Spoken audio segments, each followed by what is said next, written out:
Ray almost shouted. "Are you sure?" "I'm sure. The couch is ruined and there's mess everywhere. What am I supposed to do?" I said, panic rising in my voice. "Well, call emergency," Ray replied nervously. "Thanks, Captain Hindsight," I snapped sarcastically. Ray recoiled, but quickly regained his composure. "I'm sorry, Ray. I didn't expect this." "Would you stay until the cops come?" I asked. "I can stay for a few minutes," Ray said reluctantly. "But this is your mess to clean up." "Thanks," I said. I dialed emergency. The operator assured me the police were on their way and suggested I stay outside. I agreed, given the stench. We waited in Ray's Maserati, and it hit me. Terry was dead. I didn't want this. I wanted him to take care of me in old age. Realizing that, I burst into tears. Ray put his arm around me. "You know you'll have to call Bledsoe," Ray said. "It'll be in the paper, and the firm doesn't like surprises." "I know," I said quietly. Wilson Bledsoe was the managing partner of our firm. "You should call him now before the police arrive," Ray suggested. "You're right," I said, pulling myself together. As a lawyer, I needed to act. I called Bledsoe's home number. He answered after the third ring. "Good evening, Helen," Bledsoe said. "What can I do for you?" "Mr. Bledsoe, my husband is dead. It seems he eliminated himself," I told him, my voice trembling. "Well, that explains why he never responded to my email," Bledsoe replied in his usual deliberate tone. "An email?" I asked, puzzled why my boss would write to Terry. "Yes, he sent a disturbing email on Friday night. I saw it after dinner at the country club and replied right away. Is it true?" Bledsoe inquired. "What is true, sir?" I asked, now worried. "That you spent the weekend with Ray Bland and were physically engaged. Is that true?" he repeated in his relentless tone. "Yes, sir, it's true," I said, fearing for my job. The firm's morals clause could get me fired. Lying would only make it worse. "I'm sorry to hear that, Helen, and about your husband. Have you called the police yet?" Bledsoe asked. "Yes, sir," I confirmed. "You'll be busy for a few days. Take a week's vacation to handle your husband's passing. We'll discuss your actions and your future here when you return." Bledsoe said. "But I have the Wilson case," I protested. "Jenny Hawkins is your second assistant, correct?" he asked, knowing well he had appointed her. "Yes, sir," I said, feeling numb. "Jenny is competent. I'll have her file a continuance to get up to speed. Focus on your husband's arrangements. I'm very disappointed in you, Helen," Bledsoe said. "I understand, sir," I said nervously. "Is Mr. Bland with you now?" Bledsoe's tone was emotionless. "Yes, sir," I replied. "Inform him to report to my office first thing in the morning," Bledsoe ordered sternly. "Yes, sir. I'll tell him," I said. "Thank you. I'm sorry for your loss, Helen. We'll talk later. Goodbye," Bledsoe said, ending the call. I was stunned. It felt like he dealt with calls like this daily. I shook myself and looked at Ray grimly. "Well?" Ray asked awkwardly. "Bledsoe wants to see you in the morning. Apparently Terry sent him a letter about us," I said, feeling powerless. Crap. Ray sighed. "We're totally screwed," I finished his thought. "Maybe or maybe not. We have seniority and it's the first time. Maybe they'll be lenient," I suggested. "You don't really believe that, do you?" Ray asked. "Not really, but I hope." "I'm so sorry, Helen," Ray said. "Me too, Ray. I'm as much to blame. I had no idea Terry would react like this," I said. At that moment, 2 police cars and a coroner's van arrived. An officer asked Ray to move his car, and another officer asked me for identification. I showed my license, and they entered the house. As they opened the door, the smell hit them, and the coroner's team began their work. "Can you tell me what happened, Mrs. Baker?" the officer asked. "I left the house Friday afternoon. Terry was alive on the couch. I came back shortly before calling emergency," I explained. "Terry is your husband, the sufferer?" the officer asked. "Yes," I said. "And you were gone all weekend?" he asked, raising an eyebrow. "Yes," I answered. "And what did you do this weekend?" he asked neutrally. "I was with a coworker," I answered evasively, feeling my stomach twist. "Is this the gentleman you were with?" the officer asked. "Yes," I confirmed. trying to stay detached but failing. I'd been in many interrogations, but this was different. He continued with a few more questions, which I answered briefly. After another 20 minutes, the officer finished taking my statement. I tried to stay nonchalant, but he was focused, and my face reddened as I explained my weekend. I had to admit, I spent Friday night at an exclusive nightclub and the rest of the weekend at a prestigious apartment complex, even giving my apartment number. What was I supposed to do? Take the fifth? Demand a lawyer? He was just taking witness statements at a possible crime scene. I was just a bystander, even if involved. "That's all for now, Mrs. Baker," he said. "I need to speak to your colleague." The officer walked off to talk to Ray, passing where I had thrown up. He noted it and continued. It was evening, and curious neighbors were watching from their windows and porches. Damn it, did this have to be so public? Maybe I should have stayed with Ray longer and come back after dark. A few minutes later, technicians came out with Terry's body on a gurney. I shuddered but couldn't look away. They put the gurney in the van, folded their suits into a bag, and drove off. An officer with sergeant stripes approached me carrying 2 plastic bags. "Mrs. Baker," he said. "I'm Sergeant Smith. We found this weapon next to your husband. Did you know he had it?" he asked, showing Terry's weapon. "Yes, it was a gift from his grandfather. He's had it for years," I replied, shivering. I wondered if Terry had gotten the weapon after I left or had it all along. Had he planned to use it on Ray or me before turning it on himself? The news stories of elimination self-destructions I had ignored now felt real. Terry loved me, didn't he? "We found this on the coffee table," the sergeant said, holding out a bag with a note and Terry's wedding ring. Trembling, I read the note through the plastic.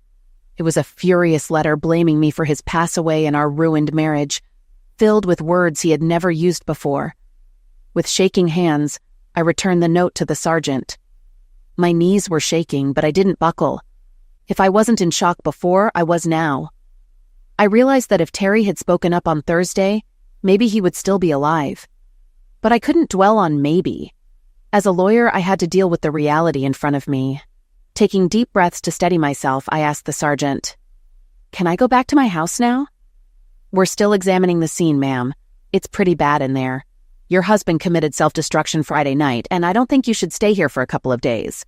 I called a cleaning service, but I'd recommend finding a hotel until Tuesday or Wednesday." "Can I at least get my computer and some things for a couple of days?" I asked professionally. "When we're done," said the sergeant. "It could take another hour." He studied me for a moment, then handed me a card. "I know this is a shock. I recommend Gina Hastings, an excellent counselor we refer to for trauma. Tell her you spoke to me. She'll get you in quickly." "Thank you, Sergeant Smith," I replied, feeling annoyed at needing a counselor. "I'll think about it." His expression showed disapproval and concern. "Call her soon or talk to a pastor or friend," he said, then went back inside. I sighed and sat on the porch swing Terry had installed last summer. We had only used it once since then. I couldn't stop thinking about Terry's letter. Ray joined me on the bench, keeping a distance. I noticed some neighbors still watching from their windows. "They wanted to know how we spent the weekend," Ray said with a sigh. "You told them everything?" I asked, stunned. "Almost, just the basics," Ray replied. "What did the sergeant want?" I inquired. "Terry wrote a self-destruction note," I said blankly. "Blaming you?" Ray asked sarcastically. "He called me a witch and said his blood was on my hands," I replied. "You can't blame yourself. He's the one who pulled the trigger," Ray said firmly. "You're right," I almost whispered, "but I have to face the consequences of my decisions." Ray continued, "I think I know how to address Bledsoe. Since I'm divorced and you're widowed, there's no risk of lawsuits. Our date was personal and not a scandal. The firm has no reason to fire us. I'll call you tomorrow after the meeting to coordinate." I looked at him, realizing too late how much Terry had done for me. Ray was focused on saving his career, while I was trying to save my sanity. "Let me know what Bledsoe says," I finally said. "I will. Are you going to be okay?" Ray asked. "I'll be fine," I replied, though I doubted it. "Call me if you need anything," Ray said before walking away. Yeah, okay, I mumbled. Shortly after, an unmarked van arrived. A young man with shoulder-length blonde hair approached. Is this the Baker house? He asked. Yes, I confirmed. And you are? Jack Harrison from Harrison Cleaning Services. I've been told there's been an incident. He replied, handing me a card. Yes, the police are still inside. Great, thanks. He put on his mask, boots, and gloves, then went inside. A few minutes later, Jack and the police officers came out. Sergeant Smith walked over to me. We're done, Mrs. Baker. Here's my card with the case number. I'll have a report ready in a day or two. Call me if you have questions, Sergeant Smith said. Thank you. Can I get my things now? I asked. Of course, but put on a mask and booties before going inside, the sergeant said. Jack offered me some to use. Thank you, I said, taking the card and putting it in my purse. Jack handed me boots and a fresh mask. The officers left as I put on the mask and boots. Jack opened a jar of mentholatum. Put this on your nose. It's still pretty bad in there, he advised. I followed his instructions and entered the house. The ointment helped, but the foul odor persisted. I inspected the mess on the expensive sectional sofa and realized I would need to replace it. It cost over $6,000 and wasn't even 8 months old. The abstract painting above it, which cost $2,000, was ruined, splattered with Terry's blood and brain matter. The carpet in front of the couch was soaked with blood and fluids. I can clean the carpet and hopefully salvage the subfloor. Not sure about the couch, but I'll try, Jack assured me. Please do, I said quietly. How long will you be here? Most of the night. Can I call or leave a message when I leave? Yes, I said, handing him my card. Just lock up when you leave. I felt uneasy leaving him alone, but he was licensed and insured, so I took the risk. Yes, ma'am, he replied, pocketing the card. I went upstairs, packed for 3 days, grabbed my laptop bag, and quickly left the house before my stomach rebelled again. Jack was already hard at work. I told him I was leaving, and he waved as I walked out. I checked into the Holiday Inn Express nearby, hoping for a room. Luckily, one was available. I handed the clerk my ATM card, but it was declined. What? I asked, shocked. We always had enough in our joint account for 6 months' worth of bills. I used my credit card instead and went to my room, determined to find out why the ATM card failed. Logging into our joint account, I saw a low balance warning. To my horror, there was only $24 left. Terry had donated almost everything to children's charities and a local orphanage. This was likely his way of showing his displeasure about my decision not to have children. My immediate concern was covering our bills, which were paid automatically. I transferred enough from my account to cover this month's expenses. Wondering if Terry had done something similar with his account, I noted to visit the bank tomorrow. Exhausted and hungry, I ate a greasy hamburger that didn't sit well with my queasy stomach. Back in my room, I showered and got ready for bed, falling asleep immediately. In my dream, I heard a male voice say, "I see you finally decided to get your lecherous rear back in the house." It sounded like Terry, but sharper and angrier. "Terry, is that you?" I asked, seeing nothing but dark fog. "Can you come out so I can see you, please?" "Sure," the voice replied. A shadowy figure emerged, horrifying me as I saw half of his head missing, bone shards falling away. I realized it was a nightmare. "No, this isn't real. You're not real. You're just a piece of that nasty hamburger I ate," I declared, trying to muster courage. His eyes flashed red and he came toward me. The smell hit me first, then his blazing eyes blinded me. A primal scream made me jump back and fall to my knee, hands over my head. "Good, okay," I repeated frantically. "This is real. You're real." "You better believe it, you pathetic excuse for a wife," he growled. "Terry, I started, but he held up a hand to silence me. "Shut up, witch. This is on your conscience." "What do you think?" he asked, turning his head to show the exit wound. "Not much different than that $2,000 piece of crap painting you insisted on." "I thought you liked that painting," I objected weakly. "I hated it, but it made you happy. I figured you'd get sick of it, just like you got bored with me. Was being with Ray worth it?" I looked down, embarrassed but silent. The truth was, it had been the best fun I'd had in a long time. "Your thoughts are clear here, Helen," Terry gloated. I tried to look away, but he was everywhere. "I read your note," I stammered, changing the subject. "Why didn't you tell me all this on Thursday?" "Would it have mattered?" he asked grudgingly. "I guess not. We'll never know now," I spat back, hating to be defensive. "I think we both know the answer," Terry snorted. "What did you do with our money?" I asked, trying to change the subject again. My anger began to rise. "Bills still need to be paid." "You're smart. You'll figure it out," Terry replied dismissively. "I know you gave it to children's charities. Why?" I asked, anger building. "You denied me children, so I wanted other kids to benefit.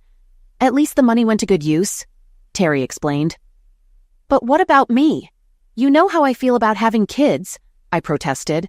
"Yes, you made it clear you didn't want to be burdened with a career and a baby." "You got your way just like with Ray. How's that working out?" Terry retorted. "I'm still alive. I didn't choose the coward's way," I hissed. His eyes flashed red. "Cowardly way out? You think it was easy to blow my head off? Watching you leave for Ray was the hardest thing." "I told you it was just one weekend. I told you I loved you. You knew I'd come back," I said desperately. "You patted me on the head like a dog. You thought I'd be your willing, betrayed man." "I don't remember that, but I'm sure I meant love," I protested. Terry chuckled darkly. "You expect me to believe that? After that weekend, do you think I'd want to touch you again, knowing what you did? I'd rather die than be your betrayed man." "How do you know that?" I asked. "Your thoughts are transparent here. Look," he said, pointing. A swirling mist appeared, turning into a large disk. An image of Ray and me appeared. I realized in horror what Terry had seen. I cried out in fear and tried to deny it, but I knew it was true. The next revelation was worse.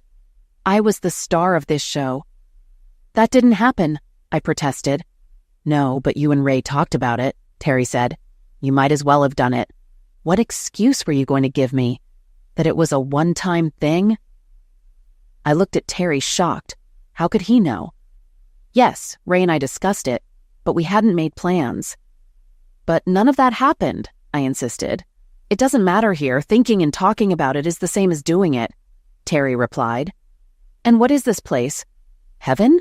I asked sarcastically. "No, it's a meeting place between your reality and mine," Terry explained. A red light began to shine through the fog. "What was that?" I asked. "Our time is up. I have to go back," Terry said. "We'll talk again." "Wait, why did you leave $24 in the account?" I pleaded. "You're smart. Figure it out," Terry hissed. "See ya," he added, turning away. I woke up, drenched in sweat. It was 8:30 in the morning. I had fallen asleep, but felt like I'd run a marathon. Exhausted, I went to the bathroom, then looked in the mirror. Dark bags under my eyes made me look 10 years older. I remembered Terry saying I looked 10 years younger inside. I had a full day ahead, so I showered, dressed, and went downstairs for breakfast and coffee. I picked up the morning paper, curious about any reports on Terry's self-destruction. There was a small notice about Terry shooting himself, but my name wasn't mentioned, which was a relief. I finished breakfast and walked to my car. My phone rang. It was Ray. "Hey, Ray, how'd it go?" I asked.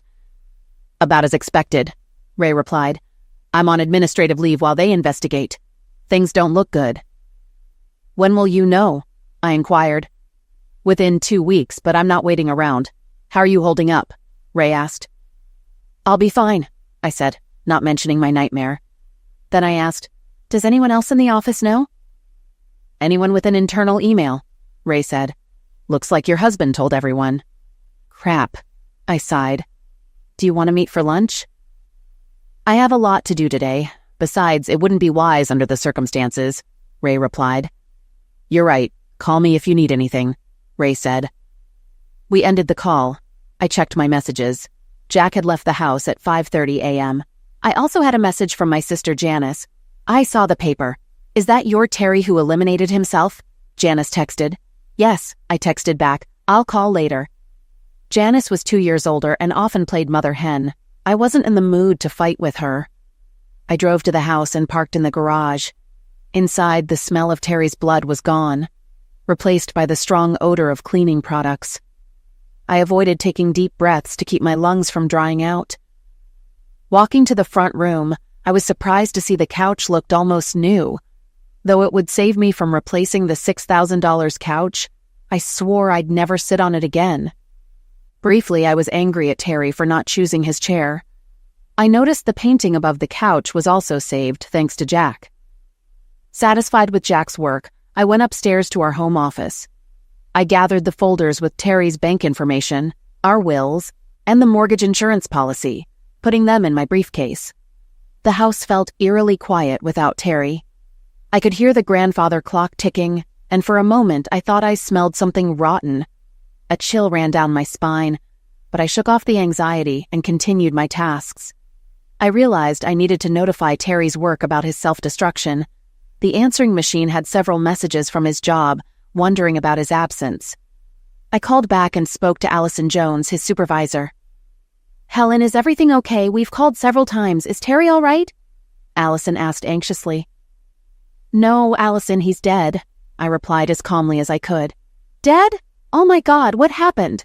Did he have a heart attack?" "No, he shot himself," I said, marveling at my calmness.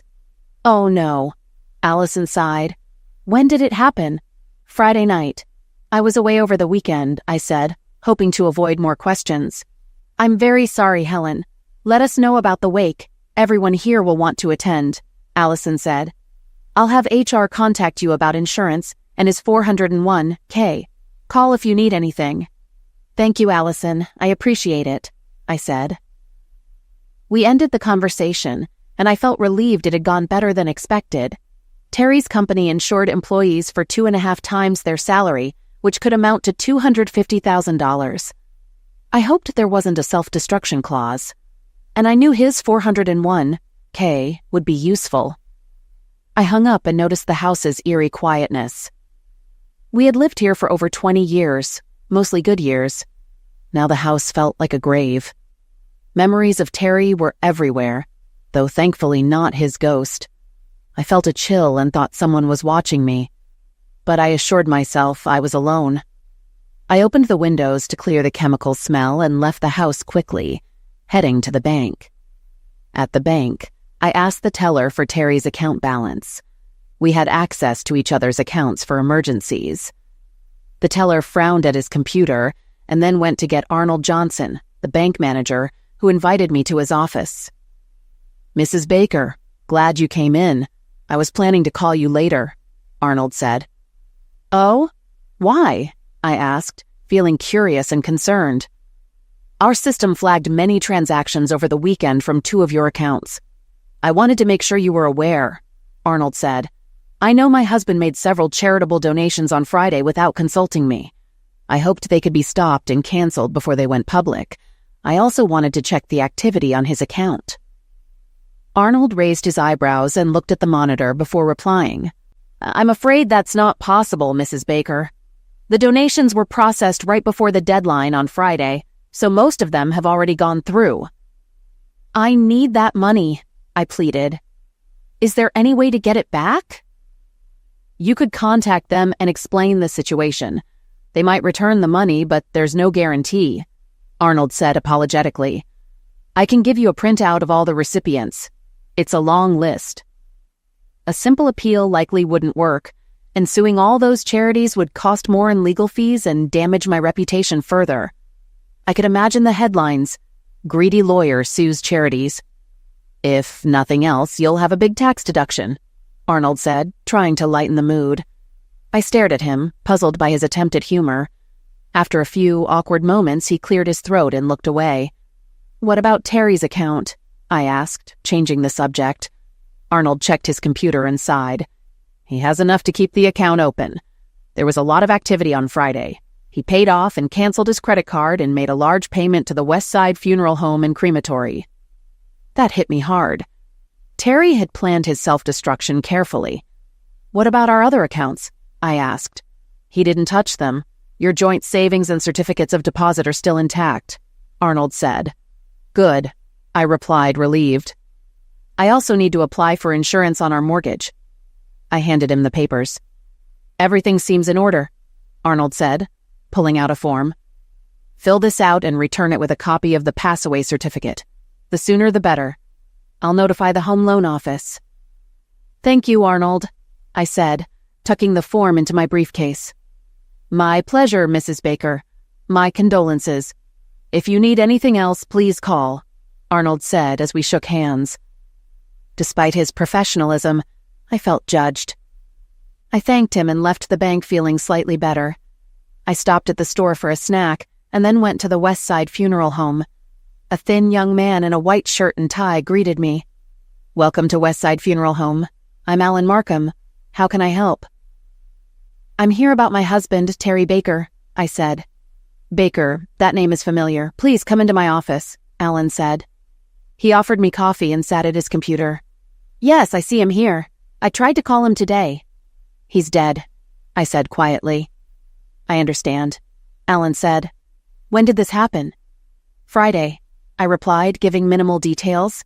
He ordered and paid for a basic cremation service on Friday. It's unusual for clients to pay so soon before needing our services. Was he terminally ill? No, I replied. Alan looked at the screen. Then we need to make final arrangements. Do you have his pass-away certificate? No, not yet.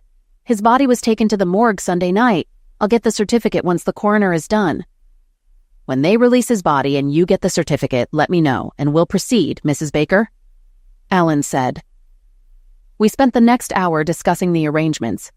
Terry wasn't a regular churchgoer, but he was raised Methodist or Lutheran. I decided on a simple cremation without a memorial service. Alan asked if I wanted to keep Terry's remains, but the thought made me shiver. No problem. Mr. Baker paid for his remains to be buried in the columbarium unless you want to take them, Alan said.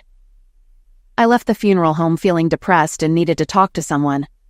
I called my sister Janice, who worked part-time at the county library. Hey, sis, Janice answered. I was wondering when you'd call. I've been busy, I said. I didn't realize there would be so many details. Can I stop by? I really need to talk. Of course, Janice said in her motherly voice. Richard is still at the hospital and won't be home until late, so we have time. Thanks, sis. I'll be there in a few minutes. We hung up, and I drove to her house. We always got along well, and I knew I could tell her anything. She greeted me cheerfully at the door. Would you like to talk over a cup of tea? She asked kindly. Sure, I replied. Janice went to the kitchen, and I sat at the dining table fidgeting. She returned with 2 cups of hot tea. After adding sugar, I began to tell her about my weekend with Ray. Janice listened quietly, her face neutral, as I recounted everything, except for my plan to have Ray entertain me in front of Terry and the nightmare. And here I thought you were smarter than me, Janice said quietly when I finished. You became a big-time lawyer, married a man who supported you. Was your weekend worth it? Her tone was flat, almost like a slap in the face. It was supposed to be a short break, I objected. I told Terry it didn't mean anything. It was just Zex, something I needed before I got too old. Just one weekend. He chose the coward's way. I snorted and stared into my cup, realizing I had lied to her. I had planned for more weekends, but Terry didn't know that, and she didn't need to either. Just sex, huh? And you expected him to welcome you back like nothing happened? Come on, sis, you can't be that naive, Janice said, still in her motherly tone. I felt indignant. I was a beautiful woman, and I wanted confirmation that I was justified. I glanced at her and saw uneasiness in her eyes, as if she could read my mind. Then her tone sharpened. If Terry came home and said he was going away with a woman for the weekend, would you welcome him back with open arms? I hadn't expected that from my sister. Terry would never cheat on me. He wasn't that kind of person, and if he did, I'd destroy him in the divorce, I replied reflexively. Even as I spoke, I realized how it sounded. I had just admitted to being the kind of person who would do that. Janice didn't blink, knowing me too well to be surprised. I see. So you can play around, but he couldn't? Janice asked in her motherly tone. Of course not, I protested, feeling unsteady. He had no reason to need more variety when he had me. I was the one who needed it, deserved it. Realizing I had said too much, I quickly added, "Besides, it was only once. Or would you have gone further? Made Terry watch or brought home other men?" Janice asked. Her calm, traditional demeanor made it all the more disorienting. What? Do you think I don't know about these things because I work part-time at the library? Did you do anything like that with Richard? I asked, shocked. Of course not.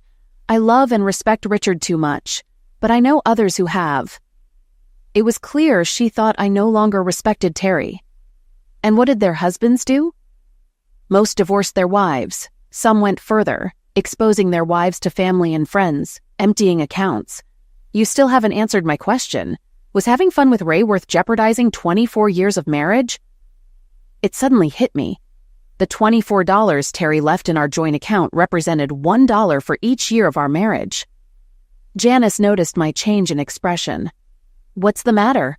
she asked. "Terry donated all but $24 from our joint account to children's charities," I mumbled. "Really?" Janice giggled. "That's not funny. That account had 6 months' worth of bills," I exclaimed. "But you have to give him credit for style," Janice said, chuckling. "What does that mean?" I asked, growing angrier. "You denied him children, so he gave your money to children's charities, knowing you didn't want kids." "I just never wanted them," I objected sharply. "Helen, I've seen how you act around our kids. It's obvious you don't like children." "I just didn't want any of my own. It's my body," I continued smugly. "And Terry respected that, but I'm sure you told him that after the wedding," she sighed.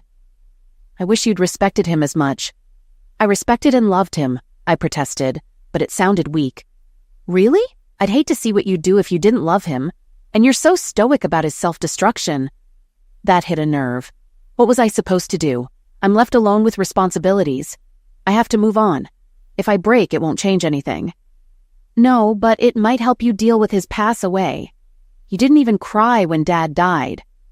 A long pause followed. Janice looked me in the eye. "You're either holding it all in and are a potential time bomb, a functional psychopath, or deeply numb. Sooner or later it will come out." "Emotions have never been my strong suit," I replied softly, pushing away the discomfort. "Yeah, I know. So what now?" asked Janice. "I have no choice but to move on," I said bitterly. "No, you don't. But Richard and I will be here for you. We may not approve of your choices, but you're family." "Thank you, Janice. I appreciate it," I said, feeling grateful.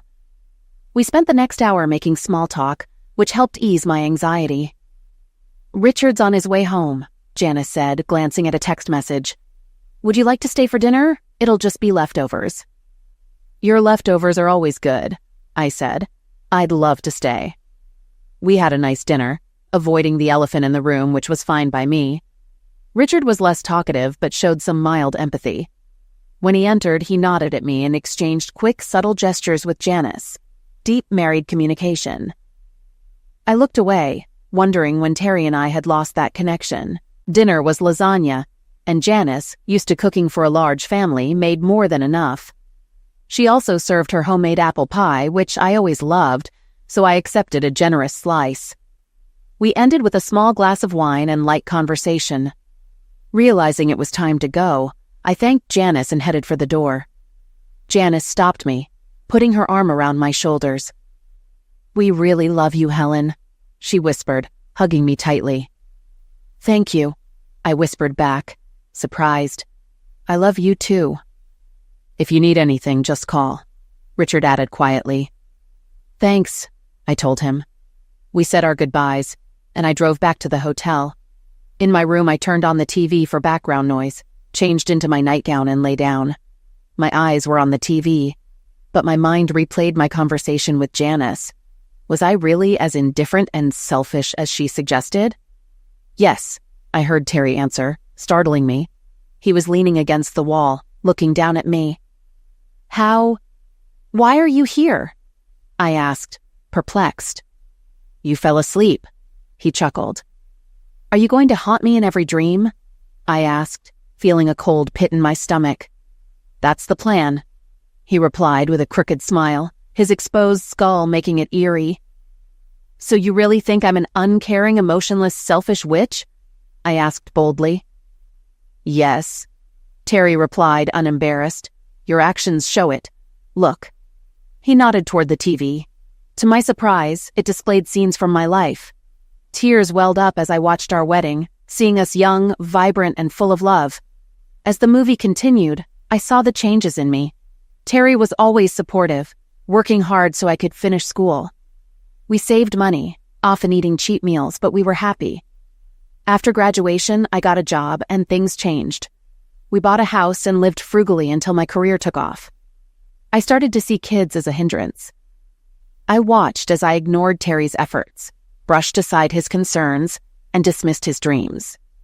I never wanted to get pregnant, but I kept it from Terry, using my career as an excuse. You should have been honest from the beginning that you didn't want kids, Terry said emotionlessly, giving me goosebumps. You knew I wanted kids, he growled as we watched the movie. I'm sorry, I stammered. As our married life unfolded, I saw a wall grow between us, brick by brick. Terry always supported me, putting my desires first.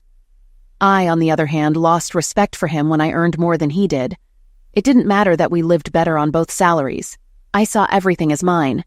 I was clearly the dominant one in our marriage. Terry resented it, but silently submitted, committed to our marriage.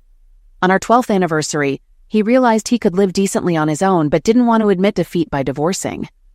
I, meanwhile, enjoyed my dominance, which led me to pursue Ray. By the time the affair started, I had no respect left for Terry. Yes, that's right, Terry grumbled. I realized it was a belated response to my apology. Where was this Terry when I needed him? Maybe if he'd been rude before I left last Friday, I wouldn't have done what I did. Had it really been only 3 days? It felt much longer. The alarm clock started beeping. I rolled over and turned it off, looking at the wall where Terry had been. But he was gone. Was it just a dream? Was Terry right? Would he haunt me forever? I got out of bed, showered, and brushed my teeth. The old woman in the mirror didn't look like me. I looked and felt terrible. Despite spending the night in bed, I felt drained. I packed, had breakfast, and checked out. The house smelled better than yesterday, but still felt like a crypt.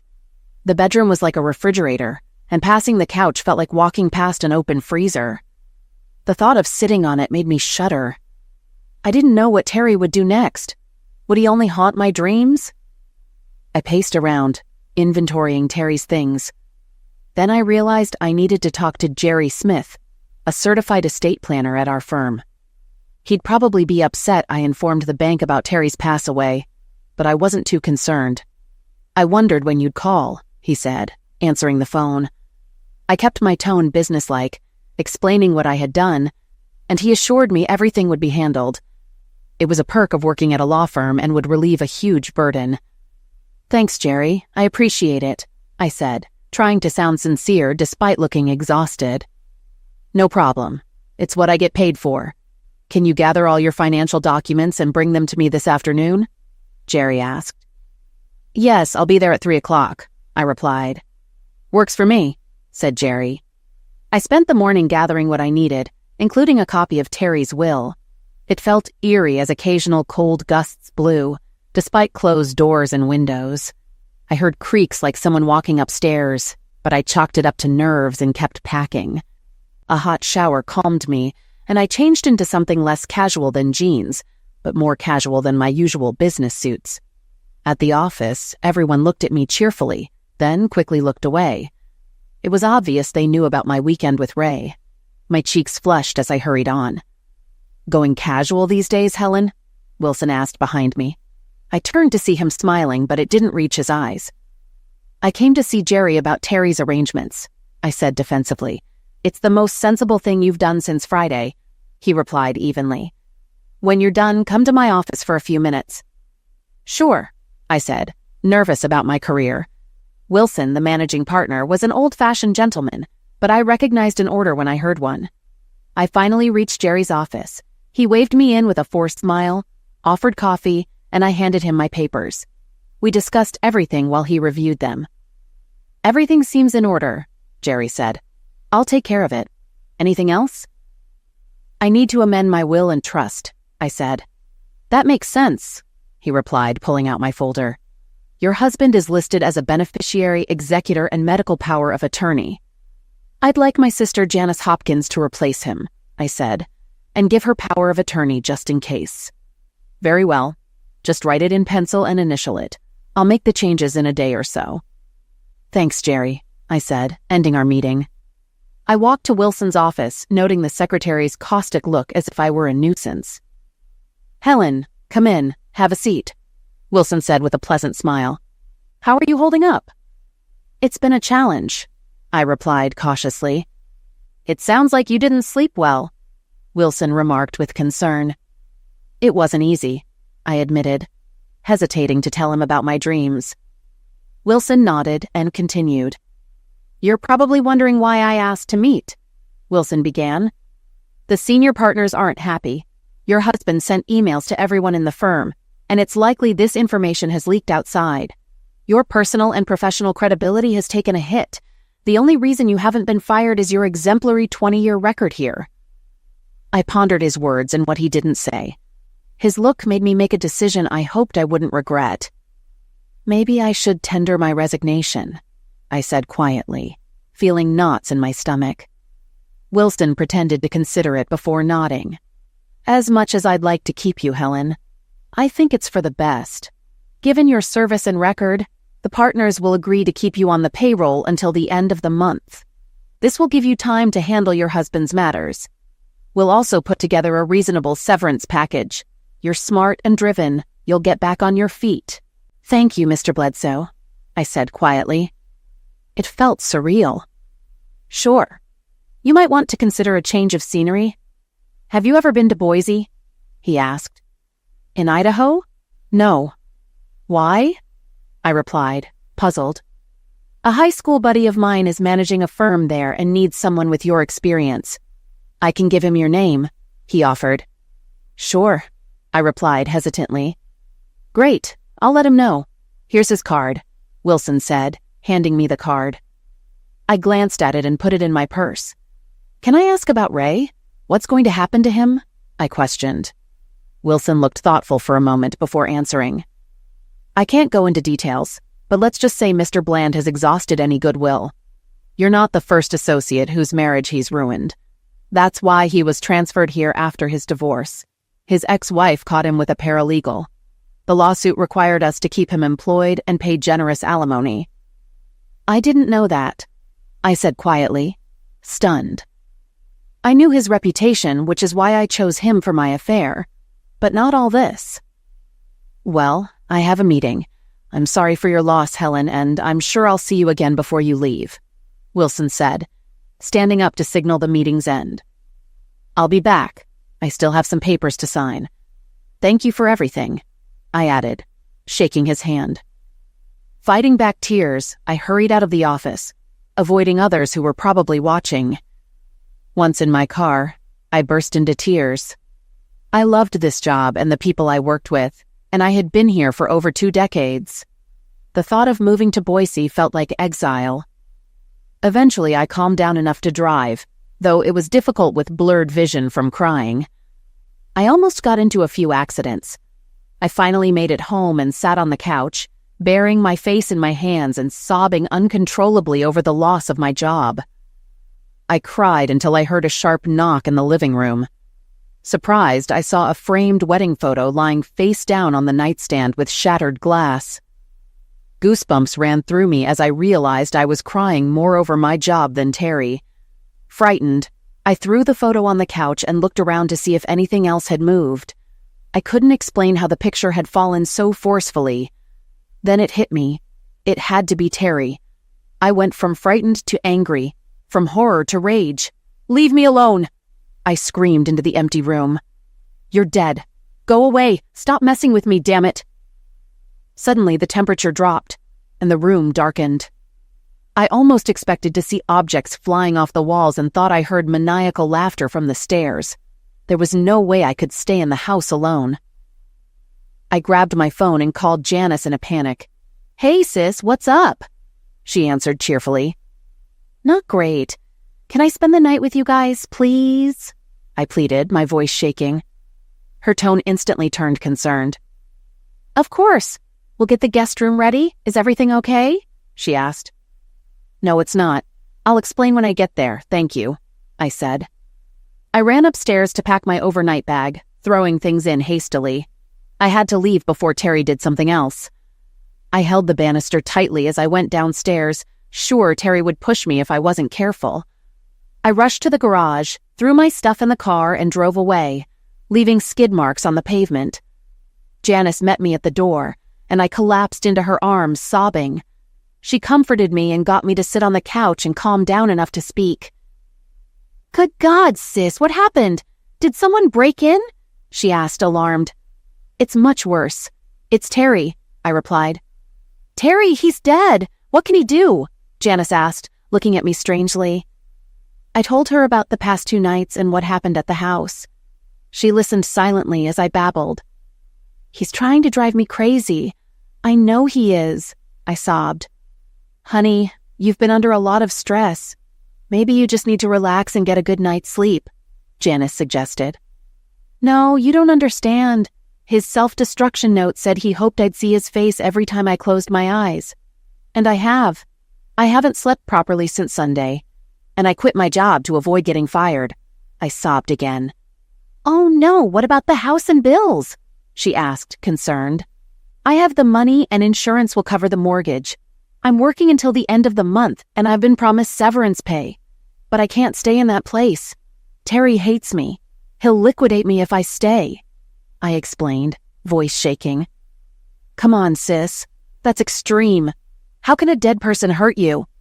Janice asked, trying to reason with me. "But you weren't there," I protested.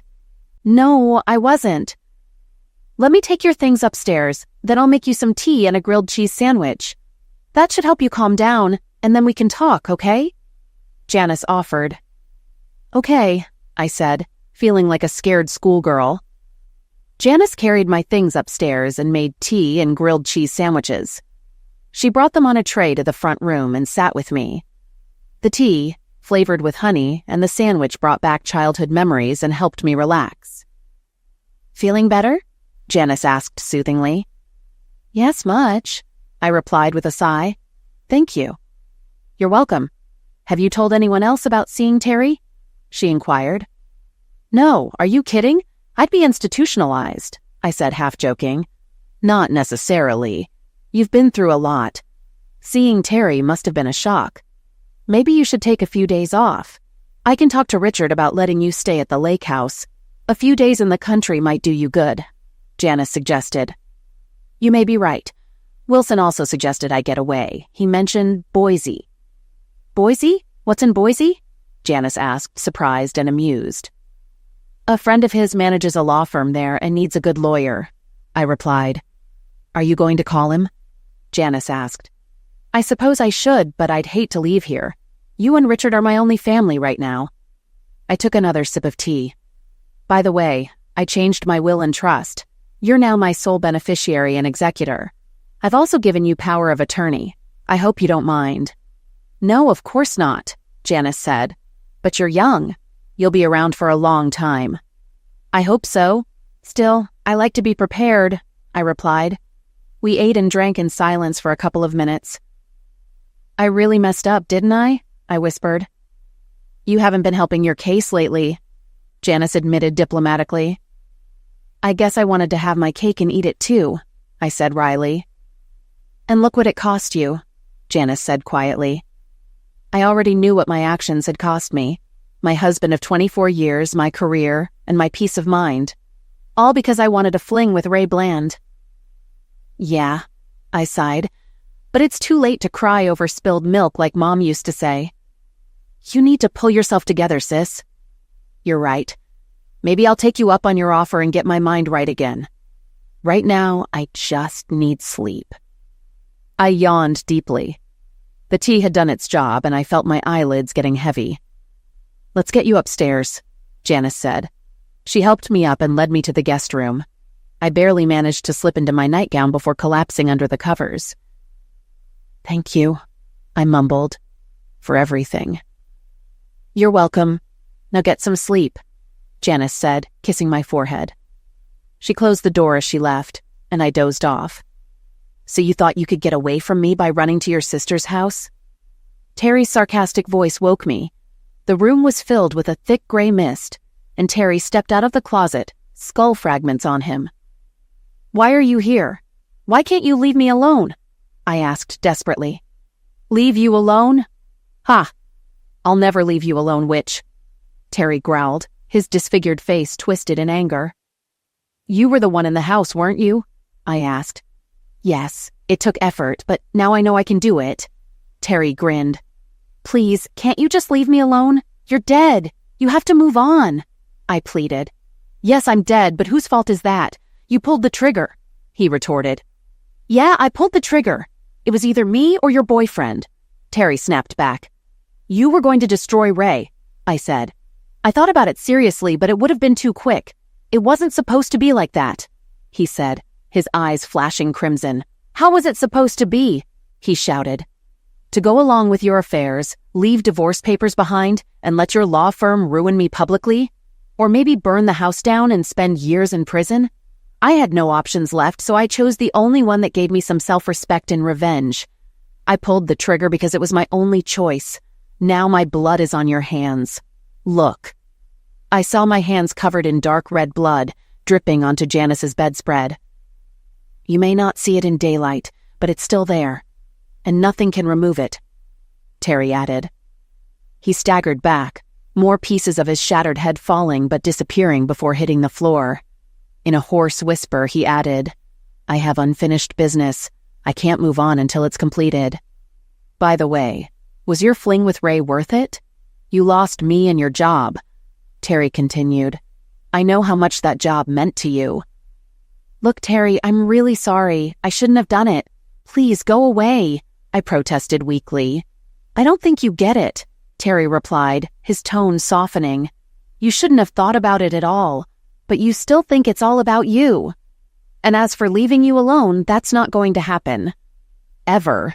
Please, Terry, I'm begging you. I can't take it anymore," I cried, tears streaming down my face. "You know the saying, in one hand is desire, in the other is crap. Let's see which fills up first. I wanted a faithful wife who loved me as much as I loved her. How did that turn out? Enjoy the rest of your pathetic life, witch," Terry muttered, then burst into laughter. He disappeared into the closet and the fog drifted away. The blood on my hands and Janice's bedspread vanished. I collapsed onto the pillow, crying. The next moment, I saw sunlight through the window. I smelled bacon from downstairs and checked the bedspread. No trace of blood. I did my morning routine, got dressed, and went downstairs. I didn't feel much better, but at least not worse. "Good morning," Richard said cheerfully with his morning coffee. "Janice is almost done with breakfast. Have some coffee and sit down?" "Thanks, I guess I will," I said. I greeted Janice, who was putting bacon on a plate, grabbed my coffee and sat down. "How did you sleep?" Richard asked, worriedly eyeing my haggard face. "Not well," I admitted. "Did you see him again?" Janice asked, placing bacon and scrambled eggs on the table. I glanced at her, then at Richard, who looked concerned but not shocked. I realized Janice had shared my secrets with him, but I accepted it. They were a real couple. "Yeah," I replied. "Am I going crazy?" I asked Richard. "I'm a surgeon, not a psychiatrist," he replied with a slight smile. "But from what Janice told me, you're under a lot of psychological trauma and stress from Terry and your work." "You're probably right," I said, not wanting to list my woes. "But you might want to talk to our staff psychiatrist at the hospital.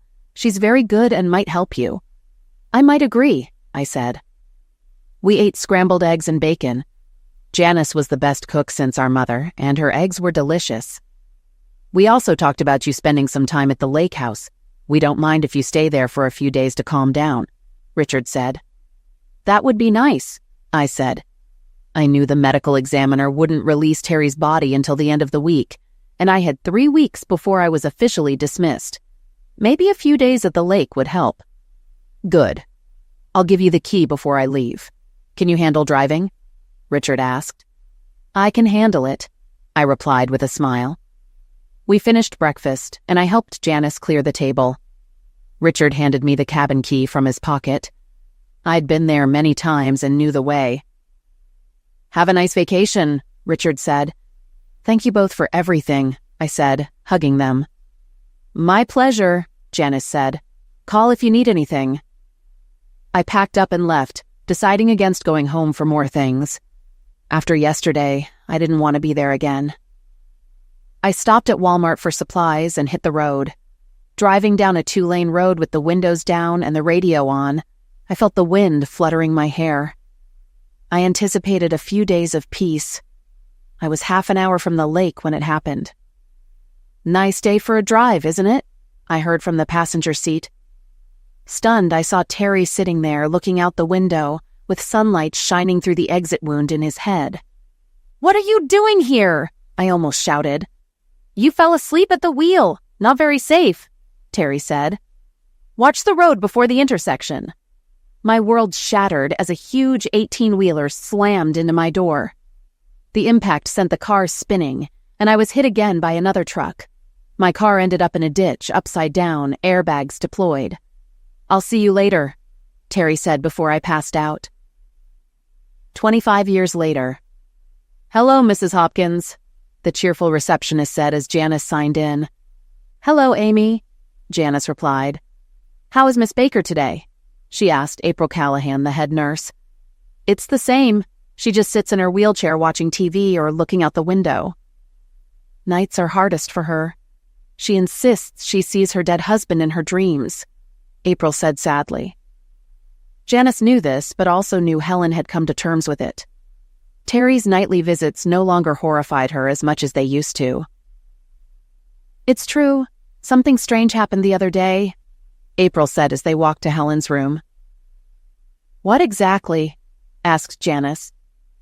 If I hadn't seen it, I wouldn't believe it, April began. You know the picture of her and her husband on the dresser? Yes, it was taken on their wedding day, Janice said with nostalgic sadness. I was in her room feeding her lunch when the picture suddenly fell forward and broke the glass, April said. I almost jumped out of my skin. Maybe there was a draft, Janice suggested, feeling a chill. No, all the windows were closed, and no fans were running, April replied. That's odd, Janice said.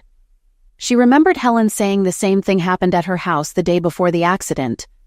Helen had slipped into a coma and recovered, but was left a quadriplegic. She often complained about things moving in her room, but I thought it was the staff while cleaning. The strangest thing was Helen's reaction, April continued. Oh, asked Janice. She just smiled and said, He's still mad at me. Does that make sense to you? Asked April. Oddly enough, it does, Janice replied with a sad smile. I'll tell you about it someday. I look forward to it, April said. I have to make my rounds, but the front desk wants to talk to you about her benefits before you leave. I'll talk to you later, Janice said. She reached her sister's room and saw the frail 71-year-old woman in her wheelchair staring out the window. She remembered the accident as if it were yesterday. Helen was on her way to the lake house when she was hit by an 18-wheeler, then another truck. Helen had apparently fallen asleep at the wheel and ran a red light. Officers said Helen had to be extracted using the jaws of life and narrowly avoided drowning as water filled the cab. Janice and Richard blamed themselves for not driving her to the cabin. The police report cleared the trucking company of fault. Helen's law firm's health plan covered her hospital expenses, but not all long-term care costs. Janice, with power of attorney, used Helen's funds, including her 401k and Terry's 401k and the insurance from Terry's firm. Janice also sold Helen's home, using most proceeds for medical expenses. Now covered by Medicare, Helen still had out-of-pocket costs. Medical expenses over 25 years had nearly depleted her funds, and Janice feared Helen might need to move to a less comfortable nursing home. Look what I brought you, Janice said, pulling a new Afghan from a large bag. I just finished it yesterday. It's so cute, Helen squeaked. Thank you. I thought it would keep you warm at night, Janice said with a smile. I'm sure it will, Helen said, looking out the window. Can you keep a secret? She asked. Of course, Janice replied. That weekend I spent with Ray. I haven't told Terry yet, but I've realized it wasn't worth the cost, Helen said as a tear rolled down her face. The room's temperature dropped, and the hospital bed rattled quietly. Janice looked fearfully at the bed, then back at her sister. I think he already knows, dear, Janice said quietly,